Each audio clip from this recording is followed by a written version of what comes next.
नमस्कार, one India Hindi में आपका स्वागत है और मैं हूं दिनेश शर्मा। आज भारत के प्रमुख स्वतंत्रता सेनानी नेताजी सुभाष चंद्र बोस की जयंती है। हर साल 23 जनवरी के दिन नेताजी सुभाष चंद्र बोस की जयंती मनाई जाती है। आज देश भर में नेताजी की जयंती पर कई कार्यक्रमों का आयोजन हो रहा है। इस साल केंद्र सरकार ने गणतंत्र दिवस का पर्व 23 जनवरी से ही मनाने का फैसला लिया है। अब से हर साल नेताजी सुभाष चंद्र बोस की जयंती से गणतंत्र दिवस पर्व का आगाज होगा। नेताजी सुभाष चंद्र बोस एक वीर सैनिक योद्धा, महान सेनापति और कुशल राजनीतिज्ञ थे। उन्होंने देश को अंग्रेजों की गुलामी से आज़ादी कराने के लिए आज़ाद हिंद फौज का गठन किया था। भारतीयों को आज़ादी का महत्व समझाने के लिए डटे रहे थे।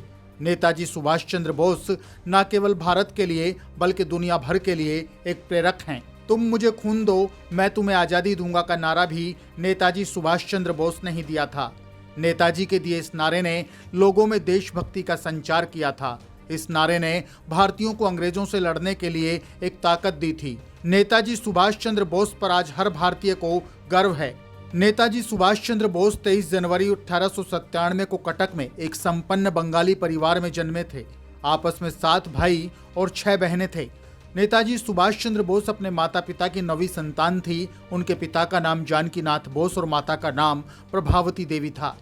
सुभाष चंद्र बोस ने अपनी शुरुआती शिक्षा कटक के रेवेनशाह कॉलेजिएट स्कूल से ली थी। इसके बाद की पढ़ाई उन्होंने साल 1913 में कलकत्ता के प्रेसिडेंसी कॉलेज से की थी।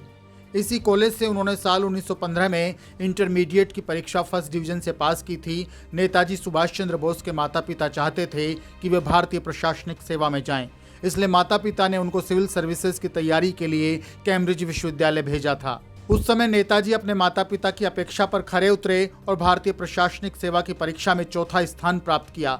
नेताजी सुभाष चंद्र बोस में देशभक्ति इस कदर थी कि भारत की आज़ादी के लिए उन्होंने स्वदेश वापसी की और फिर भारतीय राष्ट्रीय कांग्रेस से जुड़ गए। नेताजी और महात्मा गांधी के विचार आपस में कभी नहीं मिले, लेकिन दोनों ही नेताओं की मंशा एक ही थी, भारत को आज़ादी दिलाना। जहां महात्मा गांधी उदार दल के नेता थे, वहीं सुभाष चंद्र बोस क्रांतिकारी दल का नेतृत्व कर रहे थे। नेताजी सुभाष चंद्र बोस को साल 1938 में राष्ट्रीय कांग्रेस पार्टी का अध्यक्ष भी निर्वाचित किया गया था। उन्होंने राष्ट्रीय योजना आयोग का गठन भी किया था। 1939 में हुए कांग्रेस के अधिवेशन में गांधी जी के समर्थन से खड़े पट्टाभी सीतारामैया को नेताजी ने शिकस्त दी थी। तभी से गांधी जी और नेताजी सुभाष चंद्र बोस के बीच वैचारिक मतभेद गहरा गए थे। उसी समय दूसरे विश्व युद्ध के दौरान नेताजी सुभाष चंद्र बोस जब अंग्रेजों के खिलाफ मुहिम में लगे हुए थे, तब उन्हें घर पर ही नजरबंद कर दिया गया था। उस समय नेताजी किसी तरह जर्मनी चले गए थे, जहां से उन्होंने विश्व युद्ध को काफी करीब से देखा था। नेताजी सुभाष चंद्र बोस ने 21 अक्टूबर 1943 को आजाद हिंद सरकार की स्थापना की थी और आजाद हिंद फौज का गठन भी किया था। नेताजी ने आजाद हिंद बैंक की स्थापना भी की थी। विश्व के 10 देशों Burma, Croatia, Germany, Nanking Italy, Thailand, Manchukuo, Philippines और आयरलैंड ने आजाद हिंद फौज और आजाद हिंद बैंक को अपना समर्थन दिया था। आजाद हिंद फौज के गठन के बाद नेताजी सबसे पहले बर्मा पहुंचे थे और यहीं पर उन्होंने तुम मुझे खून दो, मैं तुम्हें आज़ादी दूंगा का नारा दिया था। सरकारी दस्तावेजों के मुताबिक 8 अगस्त 1945 को अचानक नेताजी सुभाष चंद्र बोस का निधन हो गया था। ऐसा कहा जाता है कि नेताजी का हवाई जहाज मंचूरिया जा रहा था और रास्ते में लापता हो गया था।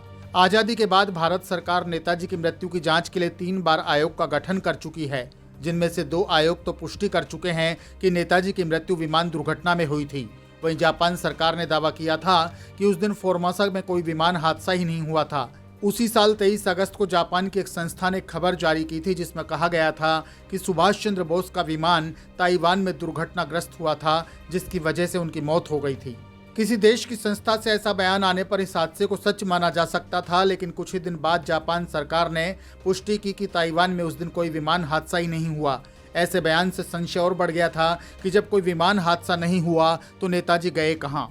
ऐसे में आज तक एक रहस्य बना हुआ है। बाद में नेताजी सुभाष चंद्र बोस की मौत से जुड़ी 37 फाइलें सरकार ने सार्वजनिक कर दी थी, लेकिन इन फाइलों से ऐसे पुख्ता सबूत नहीं मिले जो दावा कर सकें कि नेताजी सुभाष चंद्र बोस की मौत विमान हादसे में ही हुई थी।